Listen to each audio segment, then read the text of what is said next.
From Nashville, Tennessee, Music City, USA, and the home of hot chicken, it's the Rick Altizer Show. Sit back, buckle up. Rick will talk with the movers, shakers, and creators who put Christ in Christian entertainment. He's a man who's clear so the world can hear. Here's Rick Altizer. Today is part 2 of my interview with Joel Smallbone. Joel is the co-lead singer of the band For King and Country. His brother Luke is the other half of that band. He's an actor and stars in the movie Priceless that will be in theaters on October 14th. Last week, we discussed Joel's family and the poverty they endured in his youth. His sister is Rebecca St. James, and we discussed how her career gave the family a career. He compared his family to the traveling Von Trapp family. You can hear that interview on my website, rickaltizer.com. So without further ado, we conclude my interview with Joel Smallbone. 2 Grammy Awards and 3 Dove Awards later, success in the world's eyes. You've done so well with the band, the family. It's just this amazing unit with one in management, one brother in lighting, one brother, now your brother Ben, directed this movie, and now you, your dad and Luke, executive produced this movie that's now coming out October 14th, called Priceless. A lot of things coming in about the movie coming out. How is that transitioning from singer in rock band to? I know you were in I know you were in a Pure Flix. Were you in the Book of Ruth, I believe, and Book of Esther, to be precise. Esther. Oh, one of those books. I know you're in the Book of Esther, a Pure Flix film, and but this is different. You're kind of carrying this film. Yeah. How was that as an actor? How was that to carry an entire film? Well, I actually play the lead role. I play a gentleman by the name of James Stevens, and his history was very different from mine in that, as I've just shared with you, I come from a very loving, God-fearing family, and he, on the contrary, was married and sort of had the good thing going, and he lost his wife in a tragic accident, and he just couldn't handle it after the fact. He fell off the rails and in and out of prison, and he had a daughter that he couldn't look after anymore, so she was claimed by protective services, and in an effort, the story picks up, at least in the film, with him in an effort to try and get his life back on track, and he takes, which is a bad decision in the first place, but he takes an under-the-table transportation job to drive a truck a pretty great distance across America, from here to here, straight through, no questions asked. And he sees cash, and he sees this as, man, this is my break. I can try and get my feet back under me and get my daughter back and start over. But midway through the trip, in the middle of the night, he can't stay awake. He falls asleep at the wheel. He runs off the road and careens into a ditch. And as he's out circling the truck, just sort of surveying to make sure there's no damage, he hears crying in the back of the truck, and he realizes it's not what he's carrying, but who he's carrying. There's 2 women in the back of his truck. And so the first portion of the film is a bit of a road trip film, and he's on this journey with them, trying to figure out who they are, where they're going, what's going on.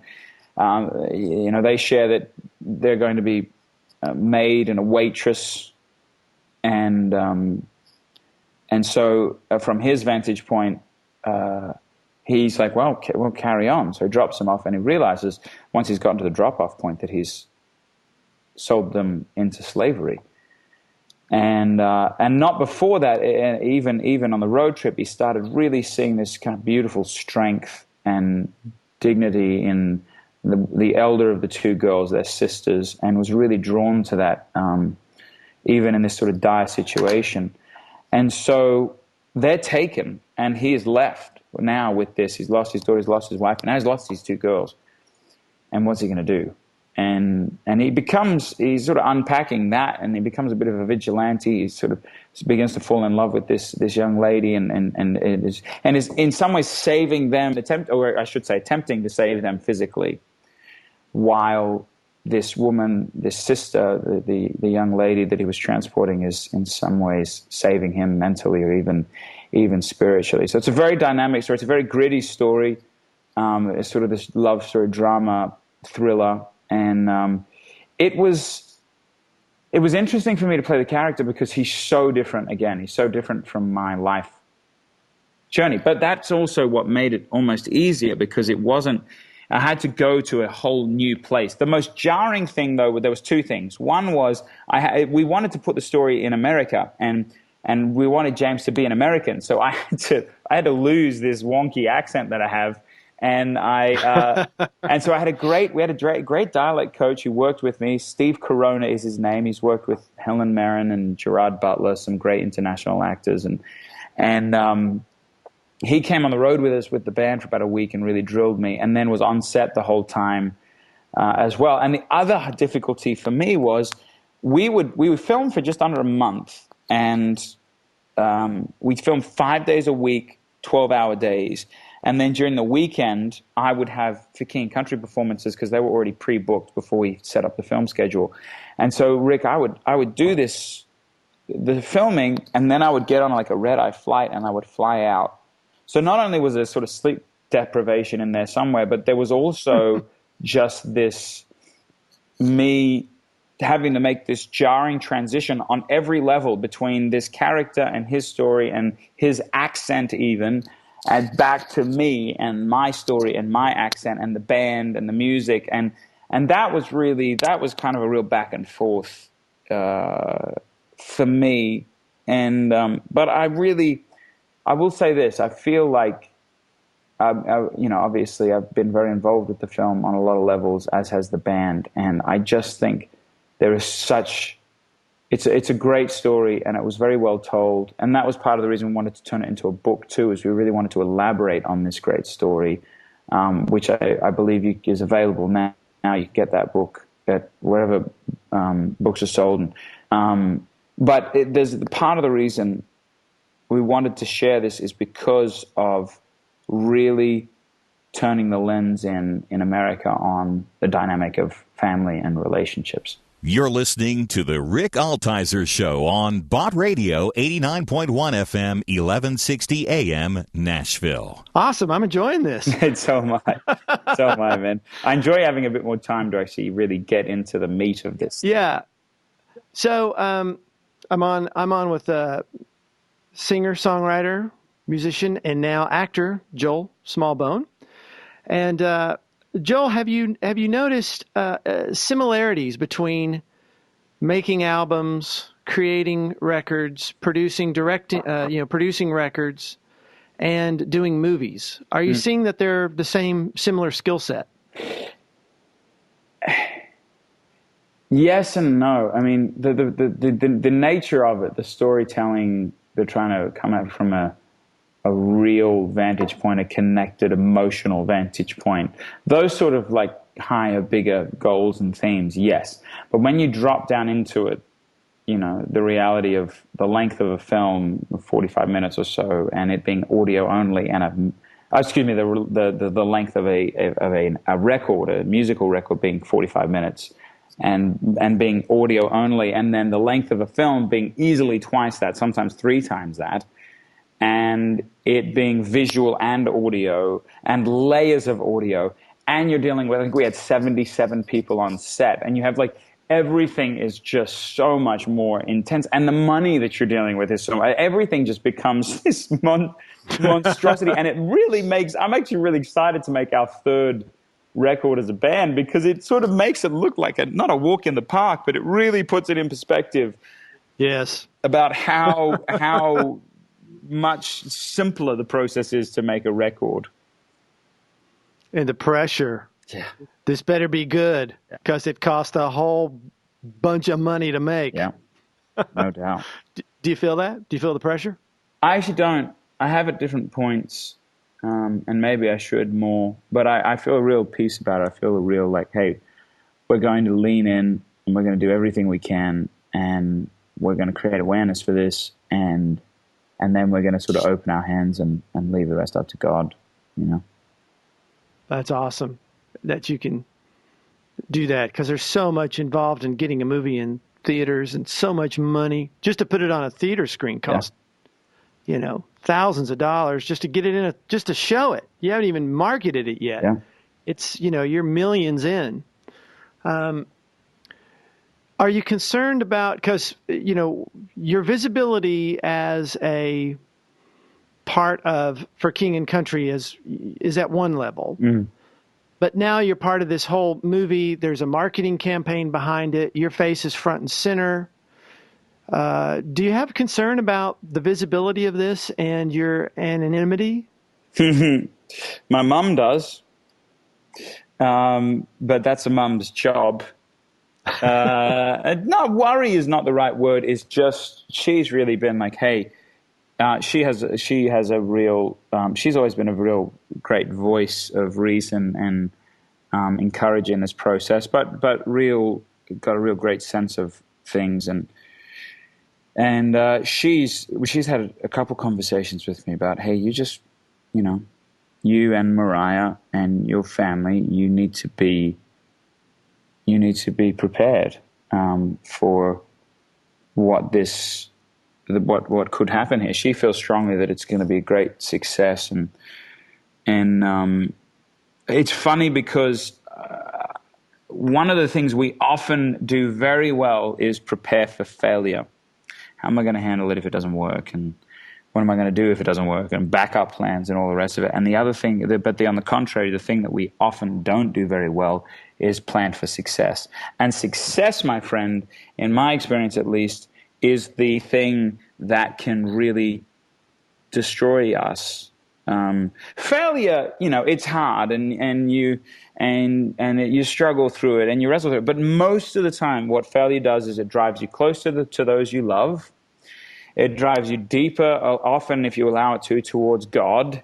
It prioritizes what's important and what's not important. Whereas success, it drives you away from those you love. It can drive you away from connection with God and heaven. It can drive you away from the real understanding of what is important and what is not. So I think we're all keeping, in the end, that's just a life of being in some way, shape or form a public figure, is just keeping that in the forefront of our minds and my mind as to what it is and what it's not, and how to navigate it. I had this conversation with Alex Kendrick. I am such a name dropper. But about the praise of men being enticing and being addictive.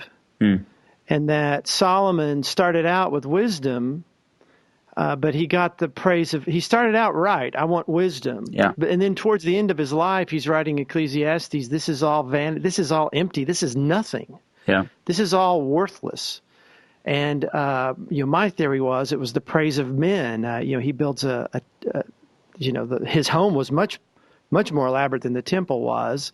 He's got 1,000 wives. No one's got a sex drive that big. It's, hey, look at me. I got 1,000 women. Yeah. And the praise of men, I notice you start getting this praise and it feels good and it starts to change us. And then it changes our motives of why we're doing what we do. Because, well, I hope they really like this, or maybe the critics will really like this, or maybe. So, as a man who's married, you've got a wife, you're starting one day you'll start a family. How do you navigate praise? Well, I think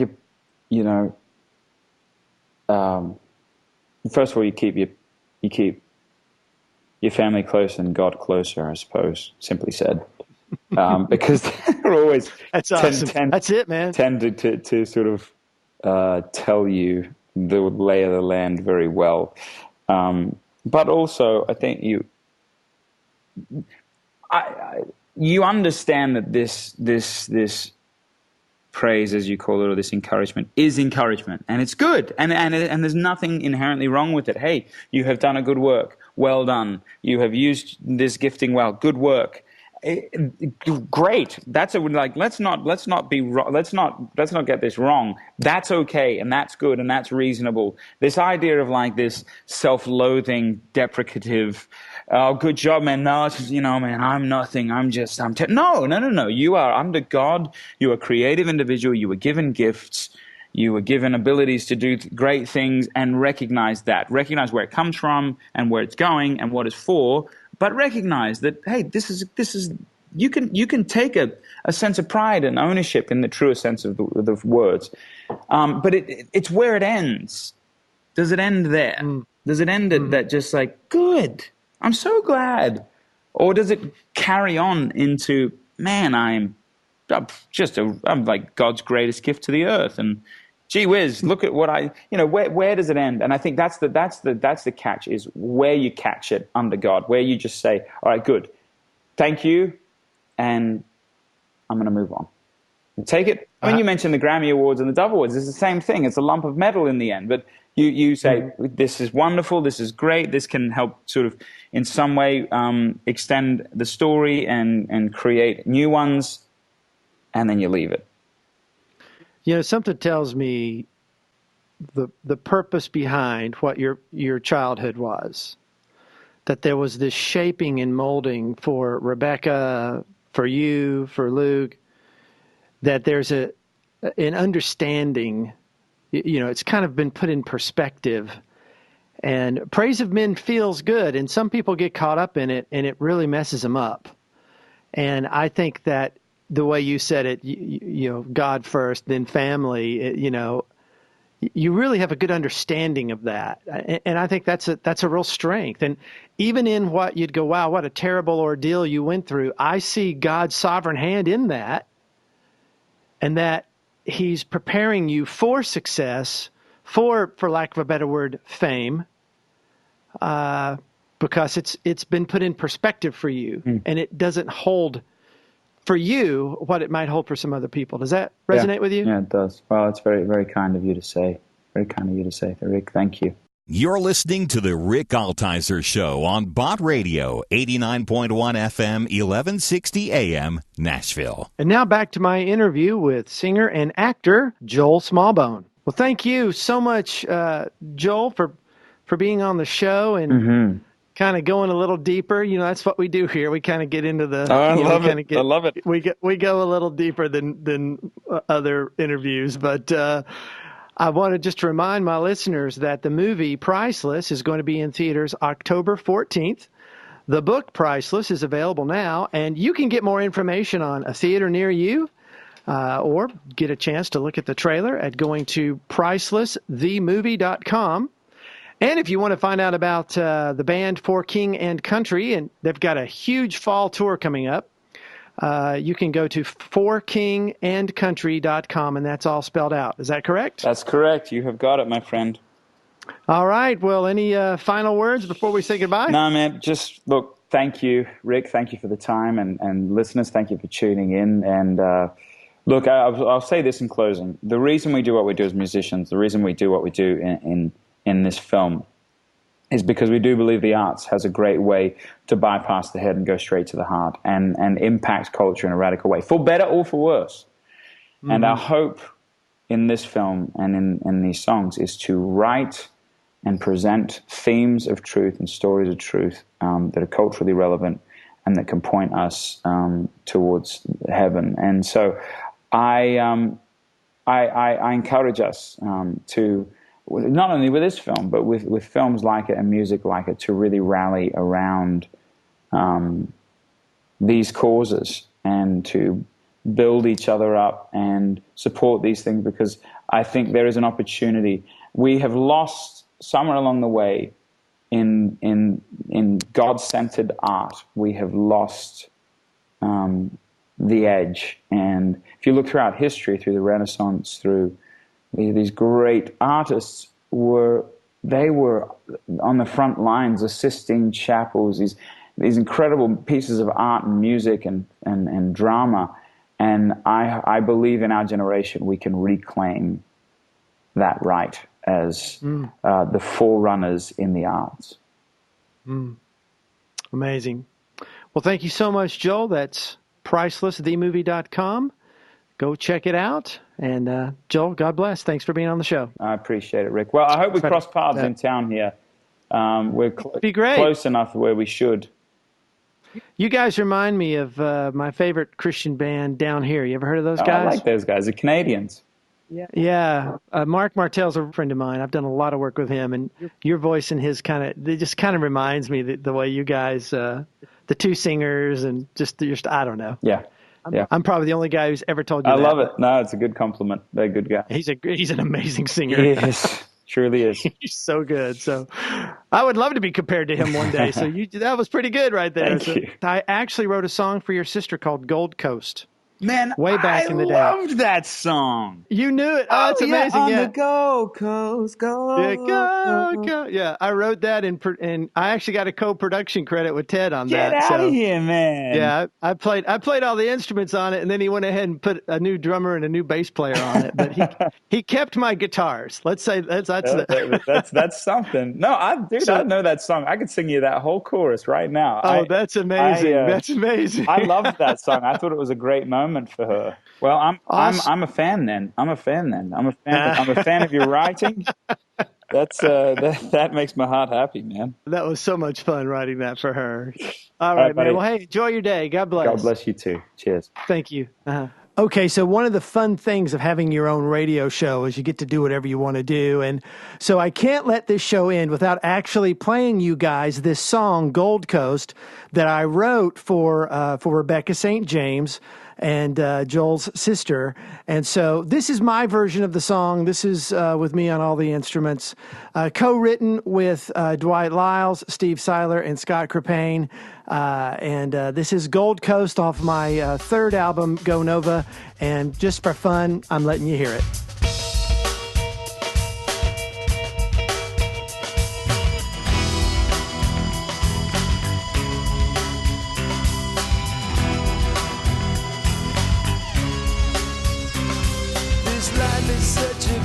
Tide tosses us from side to side to side. Fast forward like magnetic tape, then dragging like a riptide, day to day. Bounced around like surfers on a board. But when we hit the beach of Evermore, there'll be sunshine, no more hard times on the Gold Coast. The Gold, dancing all night on the north side, where the spirit breathes us, the wind cries Jesus, say life.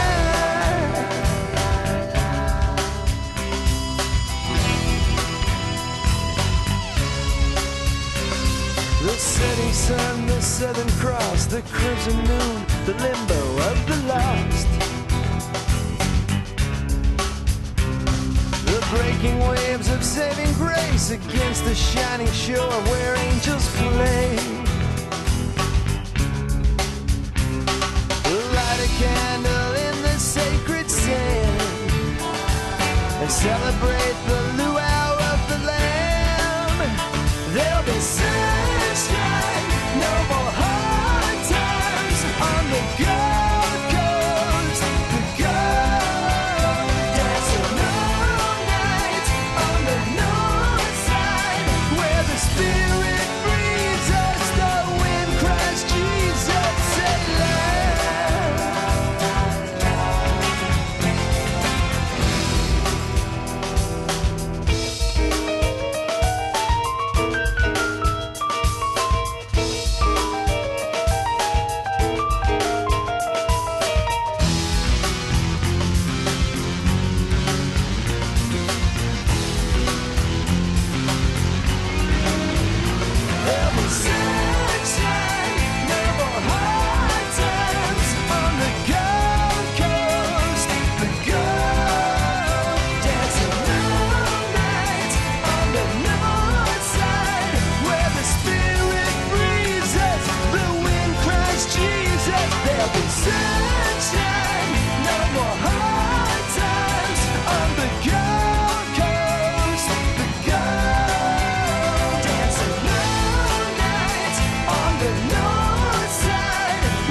The music you are listening to is from my scripture memory record, and I want to give it to you for free. Just go to my website, rickaltizer.com, and click Contact. Altizer is spelled Altizer. Or how about liking my Facebook page, facebook.com/Rick Altizer Show. I want to thank Paul Winkler, the investor coach, for sponsoring this show, and I want to thank you for listening. So be sure to check us out again next week as we discuss how we communicate the gospel through media to our culture. Let's be clear so the world can hear. I'll talk to you next week. Thanks for listening.